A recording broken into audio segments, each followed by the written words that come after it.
Bonjour et bienvenue dans cet avant-dernier épisode de la première saison des métiers d'hier et d'aujourd'hui sur PYTV. Merci encore d'être toujours aussi nombreux à nous suivre. Une fois de plus, notre invité du jour est remarquable pour l'originalité de son métier, sa passion et le goût de l'effort. Pas de pied, pas de cheval. C'est un adage qui résonne dans la tête de Jean-François depuis l'âge de 14 ans, lorsque ce passionné d'équitation a découvert la maréchalerie à la MFR de Landivisiau en Bretagne. Depuis, rien ne l'arrête. Spécialisé en orthopédie pathologie, il enchaîne les compétitions nationales et internationales et a obtenu le titre de meilleur ouvrier de France en juin 2023. Son secret, la quête de l'excellence. Il fait partie de l'équipe de France de maréchalerie et participera en septembre au championnat du monde individuel à Calgary, au Canada. Aujourd'hui, c'est avec fierté et passion qu'il nous présente son métier, son parcours atypique et son envie de toujours aller plus loin. Un reportage signé PYTV et Tiffaine Gauliot.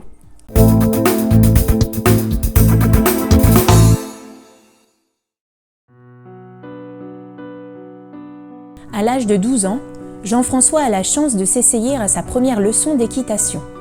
C'est un cadeau qui constituera un tournant dans sa vie. Il décide d'en faire un métier en passant par un CAP à la MFR de Landivisiau en Bretagne et poursuit avec un brevet technique des métiers à Beauvais pour se spécialiser en orthopédie et pathologie. Puis il enchaîne son palmarès.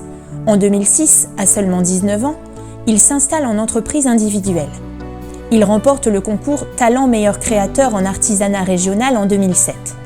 Pays-Bas, Royaume-Uni, Espagne, Italie, tant de pays qu'il parcourt pour participer à des championnats nationaux et internationaux et s'adonner à sa passion, la maréchalerie. Jean-François Denis, maréchal ferrant, installé à Édalabé dans le Pas-de-Calais.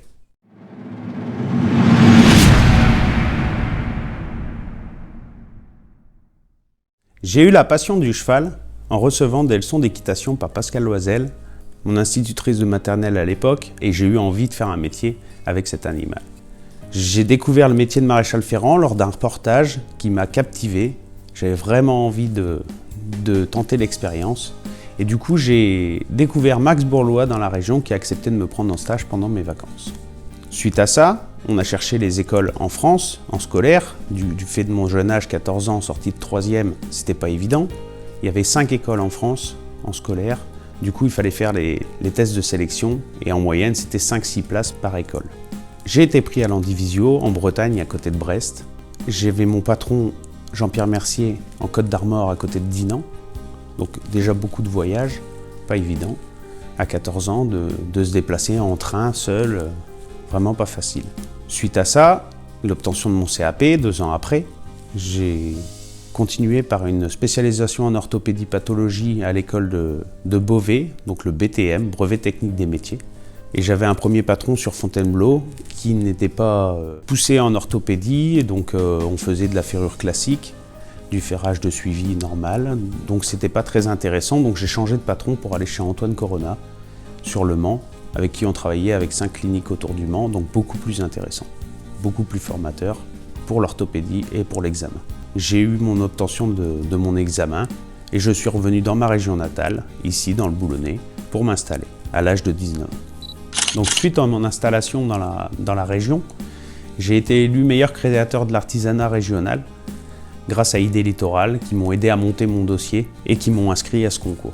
Passionné par mon métier et avoir toujours l'envie de mieux faire, j'ai continué à faire des compétitions de maréchalerie que j'ai découvert lors de mon BTM en spécialisation en ortho. Je continue à me former en participant à de nombreuses compétitions en France, en international. Voilà, faire même partie jusqu'à arriver à l'équipe de France de maréchalerie, où on est 4 à participer aux internationaux, donc les places sont très chères. Donc le métier de maréchal ferrant est un métier de passion pour moi. C'est un métier où on apprend sans cesse, on évolue sans cesse, donc il y a toujours à apprendre, toujours à se remettre en question, toujours à se former. D'où le fait que je fasse des compétitions, ça me permet de me faire évaluer sur le parage, la forge, l'ajustage, donc la précision du métier. C'est vraiment ça qui fait la différence du maréchal ferrant. Donc je fais partie de l'équipe de France depuis maintenant 6-7 ans. À chaque fois, on remet en jeu notre titre de l'équipe de France. Donc on est 4 en France à participer aux compétitions internationales. Donc à chaque fois, il faut se batailler, il faut travailler pour réussir les sélections. J'ai été vainqueur dans de nombreuses compétitions françaises, nationales, fait des très belles places en international. Et prochainement, au mois de septembre, ce sera les championnats du monde à Calgary, au Canada. Depuis 4 ans, je prépare le concours Un meilleur ouvrier de France. Donc j'ai réussi le passage, j'ai obtenu le titre Un meilleur ouvrier de France et j'en suis ravi, c'est le Graal pour un artisan d'arriver à ce niveau-là.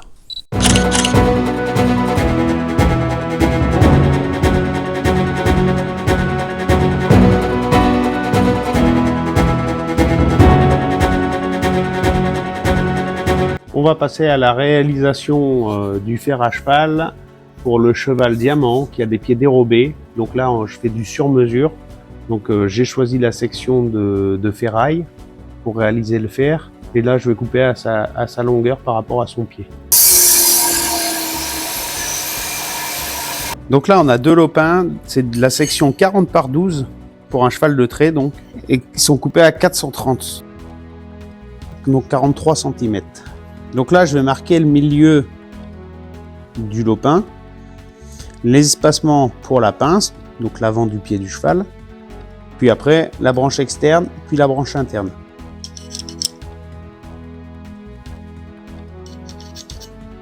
Donc maintenant, je vais pointer mes traces.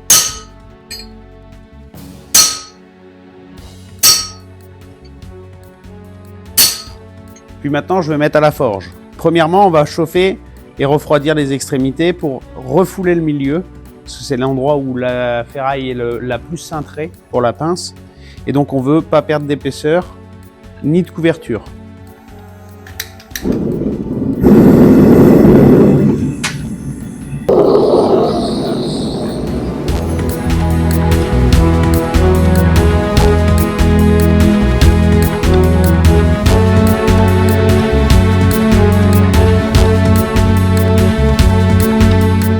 Là, je vais refroidir la pince, les extrémités, pour garder que la pince chaude.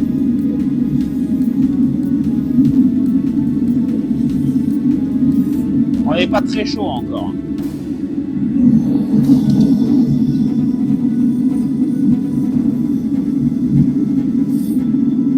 Donc là, je vais sur l'enclume et je refoule. Donc ça veut dire que je tape pour comprimer le milieu.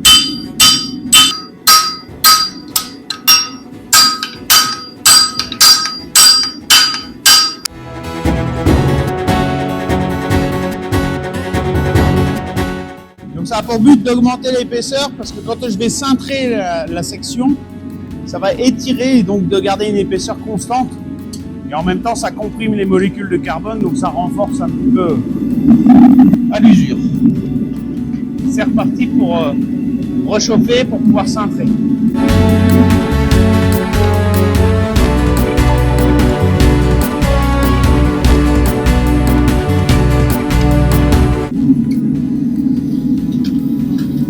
Donc même étape.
Maintenant, on va chauffer que l'interne.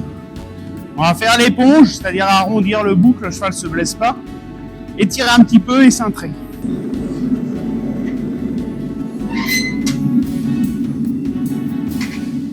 Donc l'étape suivante. l'éponge.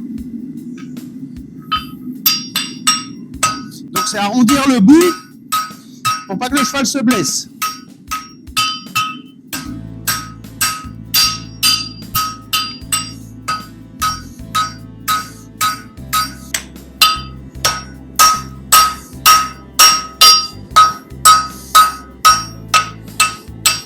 J'étire un petit peu.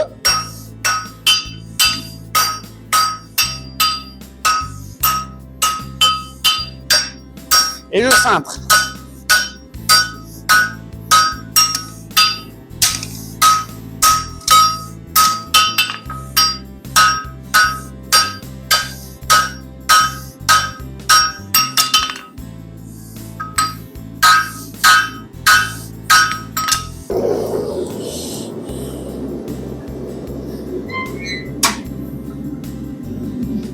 Là, je vais faire la même chose sur la branche externe.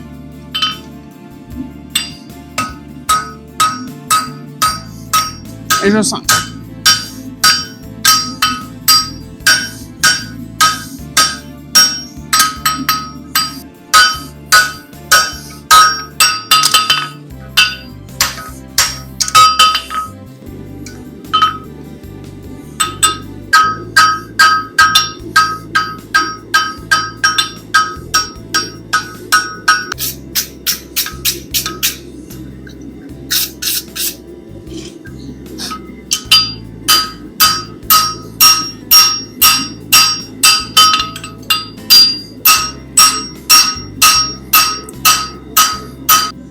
Donc je vais marquer les tempages.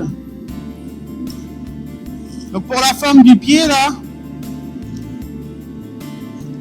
c'est un cheval que je connais. Donc j'ai pas de dessin, hein. C'est que la mémoire.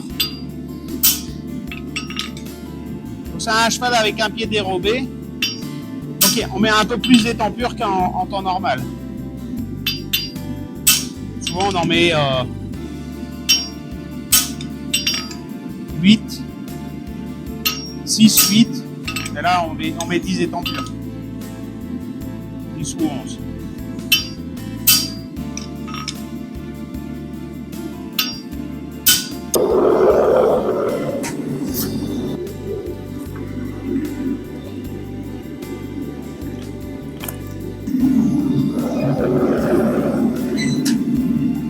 Voilà, maintenant j'ai marqué l'emplacement des étampures, pas trop chaud. Pour pas me brûler les mains, je chauffe un petit peu mais pas non plus si fort et on y va.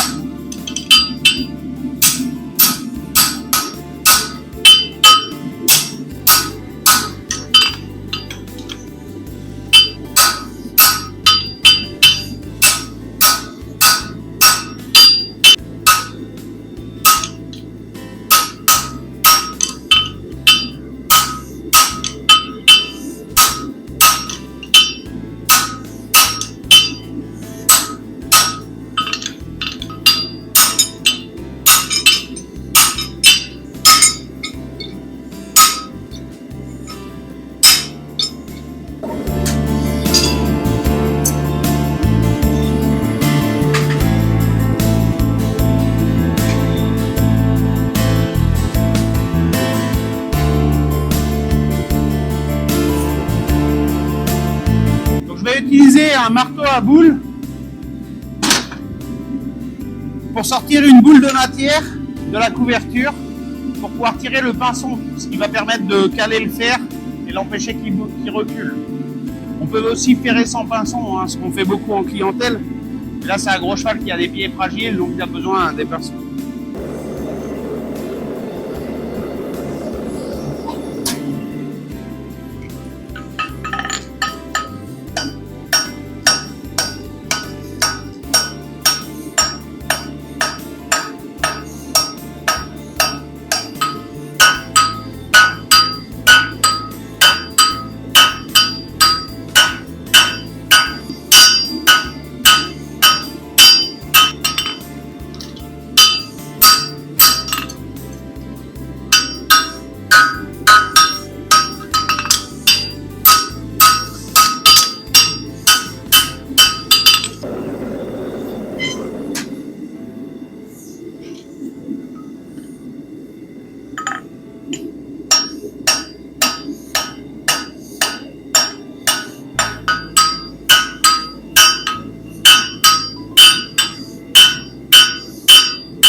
Voilà, le fer est ajusté, est terminé, il sera ajusté, peaufiné dans l'ajustement. En tout cas, ça ressemble à la forme du pied du cheval que j'ai en mémoire.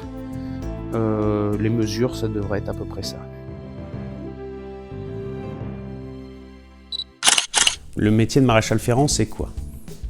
C'est œuvrer pour le bien-être du pied du cheval, la protection donc de l'onglon, pour éviter les douleurs, les problèmes tendineux, les problèmes articulaires. Voilà. C'est une clientèle de suivi.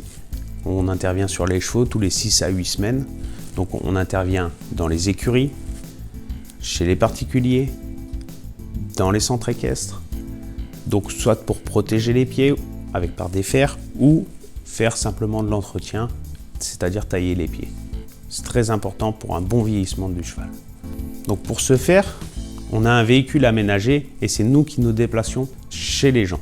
Un métier de formation permanente pour sans cesse se remettre en question, être au progrès de la maréchalerie et en évolution permanente. Ça fait 7 ans maintenant que je fais partie de l'équipe de France de maréchalerie. Tous les ans, on remet notre titre en jeu pour laisser place aux jeunes et avoir toujours la crème de la maréchalerie à aller en compétition internationale représenter la France. Aujourd'hui, après 4 ans de dur labeur, j'ai réussi à être meilleur ouvrier de France. Le Graal, pour moi, un artisan français. Donc là, il y a la dernière épreuve, l'épreuve finale du concours un meilleur ouvrier de France. Il y a à peu près 200 heures de travail. Ça représente à peu près tout ce qu'il y a comme possibilité en maréchalerie.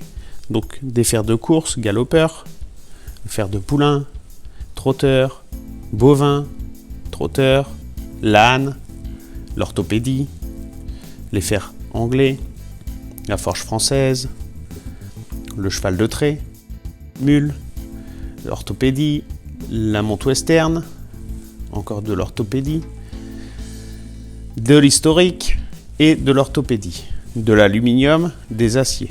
Donc tous ces fers sont réalisés à partir de barres droites, également un outil forgé, à partir de barres droites. La plupart des fers donc, sont réalisés en finition marteau et d'autres en finition râpe. Donc c'est imposé dans le descriptif et après on est évalué sur ça. Donc on a énormément de contraintes, donc juste un descriptif écrit et on travaille sur des couvertures. Donc la couverture, c'est des dimensions de largeur de section de ferraille avec des erreurs autorisées à 0,2 mm. Donc très difficile d'être nickel pour les cotes, étant donné qu'on n'a que le marteau et l'enclume.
Donc aujourd'hui, je vais vous montrer le ferrage du cheval auquel j'ai préparé le fer la dernière fois. Donc on va travailler là sur un cheval de trait, dans le travail, à la méthode française, au travers. Donc Hugo, mon apprenti, va déferrer le cheval, nettoyer le pied pour préparer le travail. Donc là, il enlève le fer avec une pince à déferrer. Avant ça, il a dérivé les clous. C'est l'équivalent de délacer les chaussures avant de les retirer.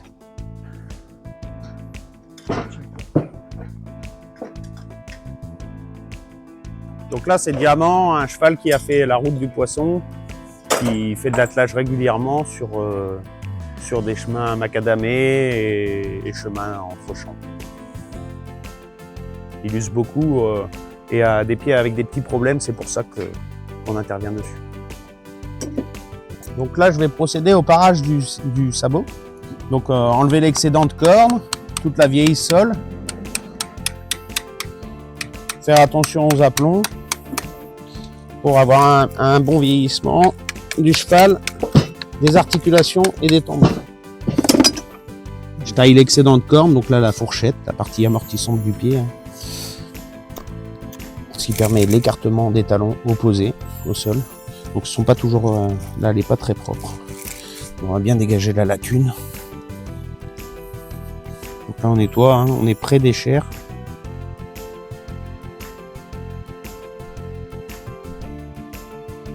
Donc là la pourriture c'est dû à la transpiration naturelle du pied, parce que le pied transpire.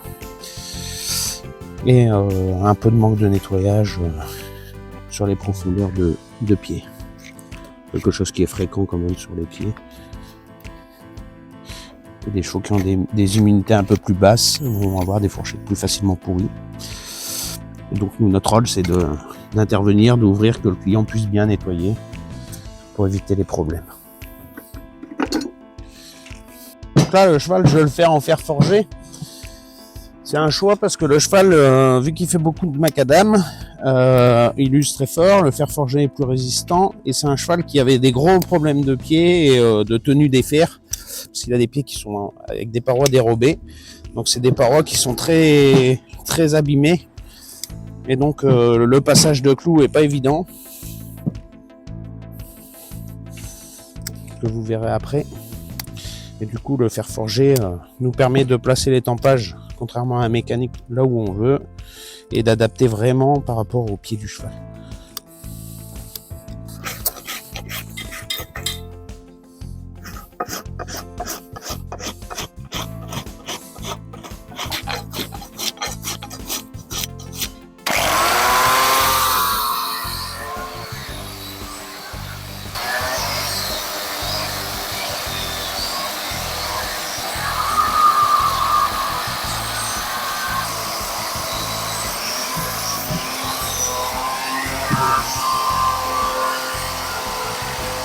Donc ça c'est le fer qu'on a forgé à la maison, que vous avez vu en démonstration.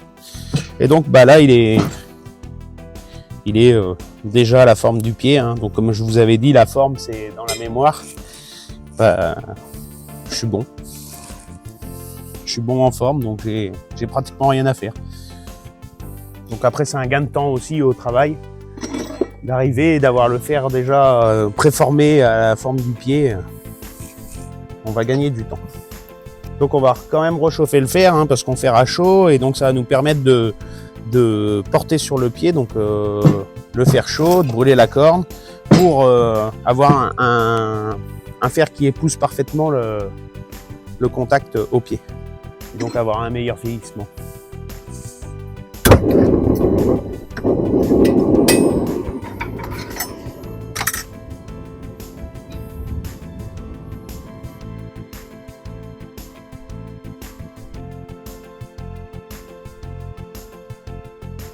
Donc là, on procède aux mêmes étapes sur le postérieur.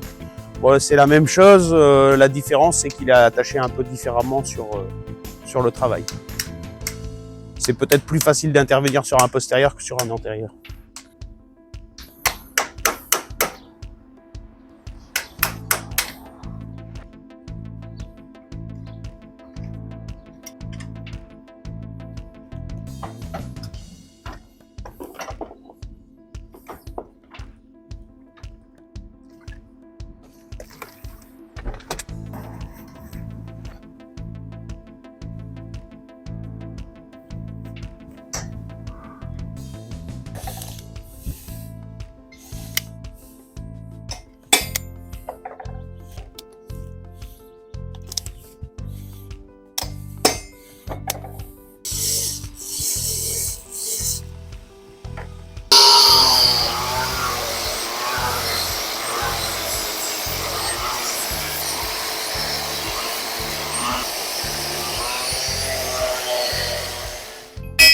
Donc là, je fais quelques petites modifications, entre autres départ de pied,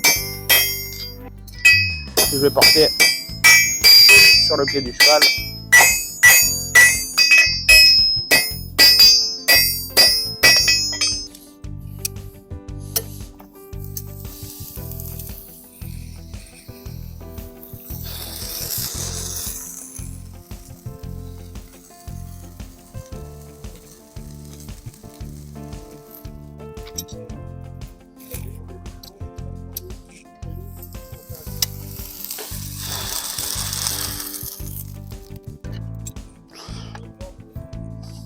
Donc là, je viens de porter à chaud, j'enlève un peu la chaleur en bord de sol.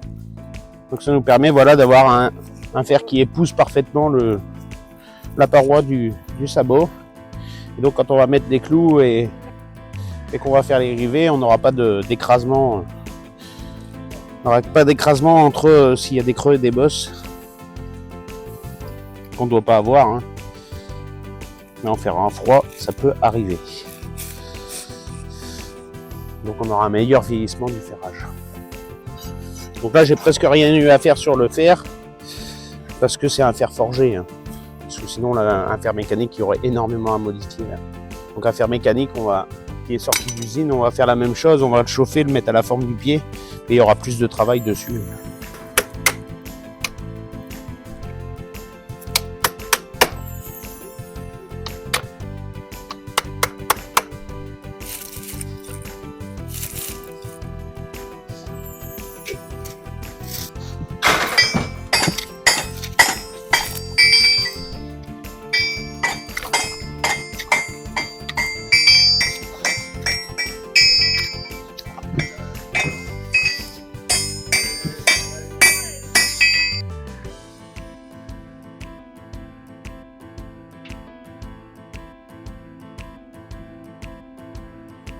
Alors du coup le fer est ajusté porté, maintenant il est refroidi, donc ça a beau être un fer forgé, qui est épais, si on veut qu'il dure tout le long de la ferrure, il va falloir mettre des points de tungstène.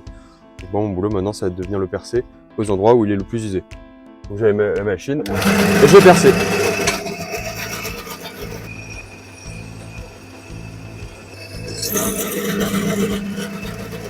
Donc maintenant que j'ai percé les trous pour mettre les pointes de tungstène, je vais pouvoir avec un marteau spécial pour mettre les pointes dans les trous que j'ai percés. Donc je vais venir prendre ma pointe, le présenter dans le trou et taper dessus. Et je vais faire ça à chaque trou que j'ai percé.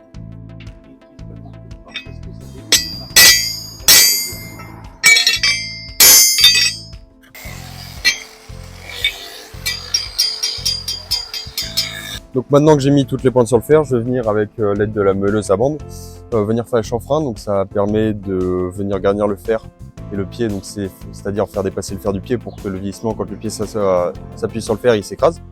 Donc ça nous permet qu'il ne dépasse pas.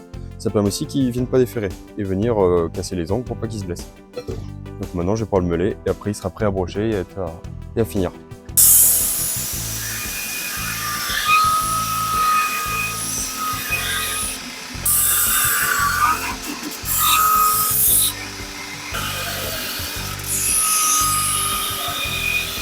Donc là maintenant le fer est terminé, il y a les pointes, il a été ajusté, il a été meulé. Donc maintenant la dernière étape c'est venir brocher, donc mettre les clous dans les trous qui ont été percés à l'avance quand il a été forgé et venir le mettre sur le pied. Donc là maintenant que le fer est forgé, fini, meulé, les pointes de tungstène pour antidérapant et limiter l'usure sont installées, je vais procéder à ce qu'on appelle le brochage. Donc c'est-à-dire c'est fixer le fer avec des clous. Donc sur le cheval de trait c'est impressionnant, hein, c'est des grands clous, mais ils ont des grosses parois et des grands pieds.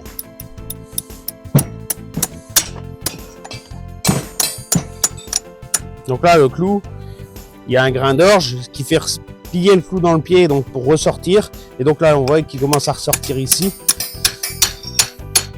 Ce qui fait qu'on a un clou qui dépasse sur le côté. Après, on va couper, faire une gorge, couper et replier. Tasser et replier. On appelle faire les rivets. Donc là, maintenant que le fer a été broché, je vais pouvoir passer aux finitions, donc à les rivets. Petit truc en plus, un fer classique, donc il a juste un pinceau de pince, c'est ce on voit ici, c'est cette partie-là.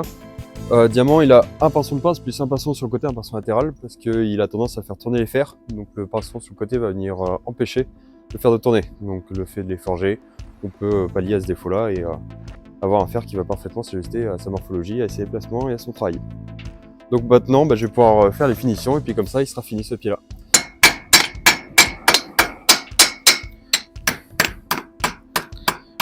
Donc là, même si on les a incrustés à chaud, on vient replaquer bien les pinsons comme il faut. Avec l'outil dégorgeoir, donc ça va venir en fait enlever une capsule de corne sous le clou qui va nous permettre de créer une gorge et ensuite de replier le clou à l'envers pour pouvoir faire un système d'accroche pour que le fer tienne au pied et qu'il ne se défère pas.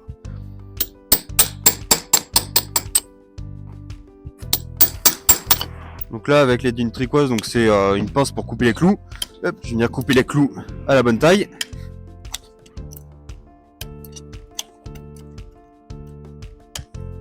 Je reprends mon brochoir et puis je vais venir avec ma tricoise en haut bloquer les clous et puis les rabattre. Et puis avec mon brochoir taper pour vraiment bien serrer le fer et qu'il puisse pas bouger durant la ferrure. Donc maintenant avec ma tricoise, je vais venir dessous pour bloquer le clou pour pas qu'il descende. Et puis avec mon brochoir, les rabattre le long de la corne pour ensuite finir le rivet et avoir quelque chose qui tient le fer. Donc maintenant que j'ai rabattu les clous, je vais juste passer un coup de râpe pour enlever les bavures et faire quelque chose de propre. Et puis ensuite ce sera fini, il y aura juste un coup de graisse et puis le pied sera fini.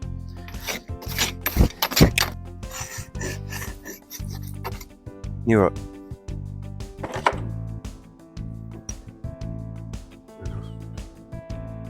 Je me présente, Chaim de Hugo, je suis l'apprenti de Jean-François Denis donc, en maréchalerie.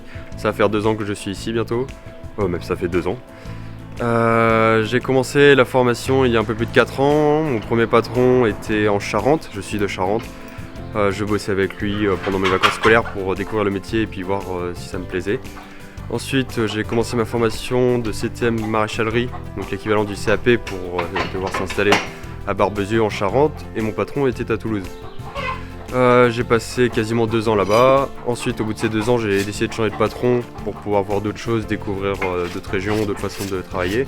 C'est là que Jean-François, j'ai pris contact avec lui, il m'a accepté, et aujourd'hui, maintenant, au bout de 2 ans, je suis en BTM maréchalerie, donc le grade d'au-dessus. Donc je suis diplômé du CAP, donc je suis officiellement maréchal ferrant.